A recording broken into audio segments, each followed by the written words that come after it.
It is difficult to comprehend children are being unwarrantedly or unlawfully removed from their loving parents by the state child protection agencies in Australia. And this film is not about the underground trafficking of children as described in the movie Sound of Freedom. It is the fastest growing international crime network that the world has ever seen. But the open and supposedly legalized system that trades and exploits children in Australia. The removing of children is deeply entrenched in Australian culture, and once a child has been taken, it is almost impossible for a parent to challenge a child department's decision. It's as if they have a no-return policy. Public servants, medical professionals and judicial officers are ostensibly seduced into the default solution of removing children to supposedly keep them safe. They act in unison, often distancing themselves from compassion, rational forethought and the objectives of equity in the law. Australia has participated in the cruel business of taking, that is, stealing children for 3 centuries, and it's become a protection racket, a business that has very little to do with the protection of children. From around 1788, for about 80 years, Australia participated in the trade of importing so-called convict children from Britain and Ireland as young as 13.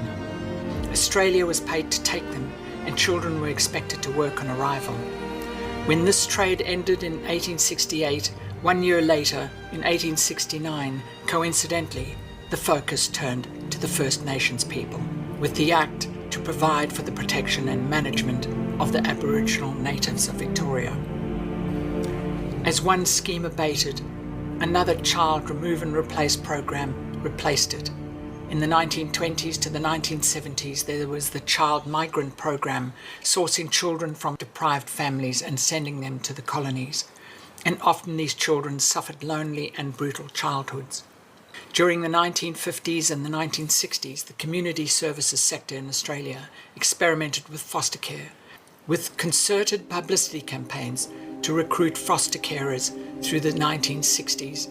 I'm sure there were serious attempts to improve the lives of children in the general population, to phase out orphanages and institutions and children neglected at home. But like the old proverb, the road to hell is paved with good intentions. Corrosive concepts and ideals would override good intentions into exploitation. Child protection had moved on from the First Nations to protecting all children. This was done for the care and protection of children, and this created the contemporary child protection systems we now know, where best interests of the child is the main principle. There were competing interests in the care of children.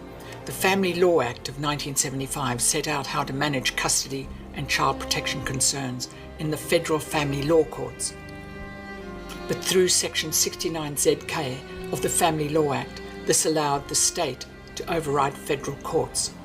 When it comes to the operation of child welfare laws, this means that the lower children's courts have controlling interest in the trade of children. This will become clear later. The country was expert at stealing children, legally, and we refer to these children as being stolen. And even though in 2008, Prime Minister Kevin Rudd gave a formal apology to the stolen generations, the removal of First Nations children has not ended. In the New South Wales Facts, that is, the Department of Communities and Justice Annual Report of 2019-20, under the section Children and Families Thrive, it states, during 2019-20, of the 2,206 children brought into care in New South Wales, 952 were Aboriginal children. And that is when only 3.4% of the people in New South Wales identify as Aboriginal and or Torres Strait Islanders in the census. We have heard of certain agencies going into Aboriginal communities and vacuuming up 20 to 30 children over a long weekend as if they were on a self-endorsed quota system.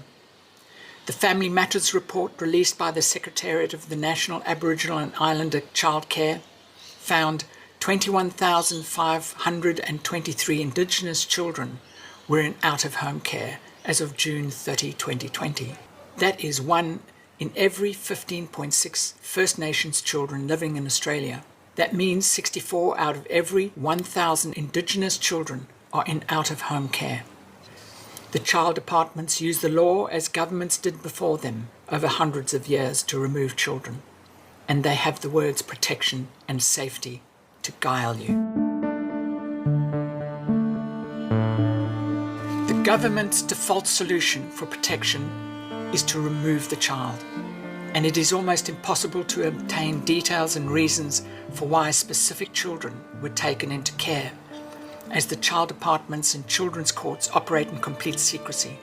Presently, there are about 50,000 children, that is, between the ages of 0 to 18, in state out-of-home care, which includes foster care, kinship care, and residential care.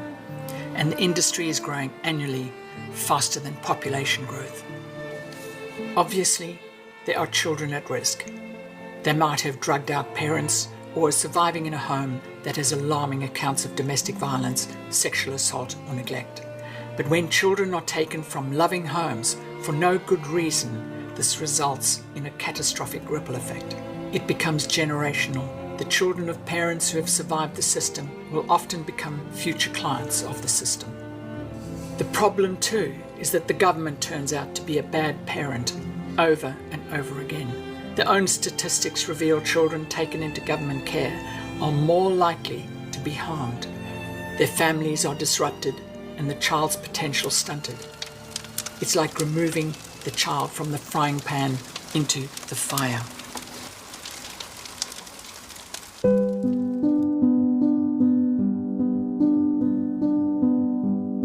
A lot of people are making large sums of money through the culture of removals, and the system, regardless of its legality, can be maliciously cruel and dehumanizing.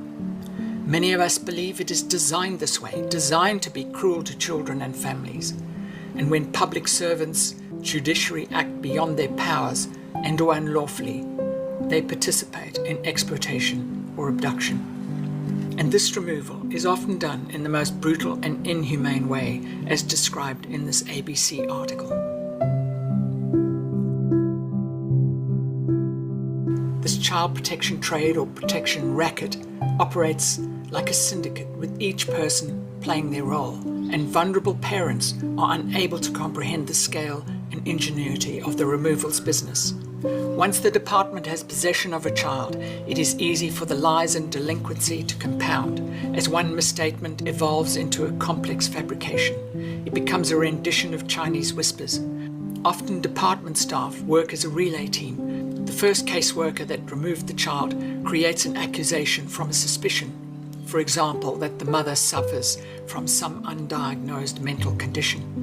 This first worker then passes the baton to the next caseworker, who inherits the spurious suspicion and modifies it into an assumption and treats the mother accordingly. After a year or so, when a third caseworker is assigned, the original suspicion has morphed into a fact that the mother has a mental condition, despite assessments having cleared her of any issues before. The forced removal of a child from a mother is traumatizing, as the natural biological and physiological bonds are severed. In so many cases, the action of the department that is removing the child is actually the cause of any parent's problems, like PTSD. This harm to the parent is then twisted later to justify separation and guardianship. By the time the matter is delayed and heard in court, the magistrate or judge is often offered a scrambled and deceitful account of the facts, and with his or her alignment with the removals culture, it is easy to justify awarding the child to the state. So in many cases, the magistrate or judge is just rubber stamping. The sheer might and financial resources of the government so heavily outweighs any parent and their rights. In other cases, the criminality is just blatant. Public servants from the police and the child departments will manipulate statements, write fake reports, conceal evidence, and perjure themselves to remove a child. I present evidence of this in detail in the book. The psych professionals also write reports to order, and no oversight body or APRA dares to crack down on the protection racket, i.e. the business of trading children. Australia is an expert at removing children from